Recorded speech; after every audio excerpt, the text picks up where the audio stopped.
الحمد لأهله والصلاة على أهلها اما بعد.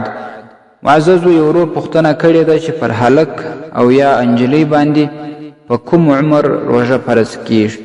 الجواب بالله التوفیق. محترمو، اوله خبره خدا ده چې کله د بلوغ یعنی لویوالي علامه ښکاره سي نو پر دوی باندې روژه لمونځ دا فرض دی. نارینه ته چې کله احتلام پیښ سي، په خوب کې شیطان خطا ایستل یا په شهوت باندې د منی ووځي، دی بلوغ ته رسېدلی دی، روژه پر فرض ده. دا شان چې زنانه ته حیض راسي یعنی ماهانه میاشتنۍ مریضي راسي او یا یې ماشوم په نس سي، نو دا لویوالي ته رسېدلې ده، روژه ورباندې فرض ده.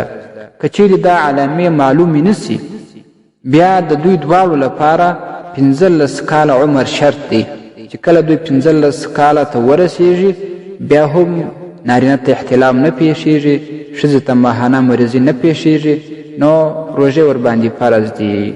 رد المحتار 5 جلد 101 صفحه او الفتاوى الفریدیه 4 جلد 90 صفحه.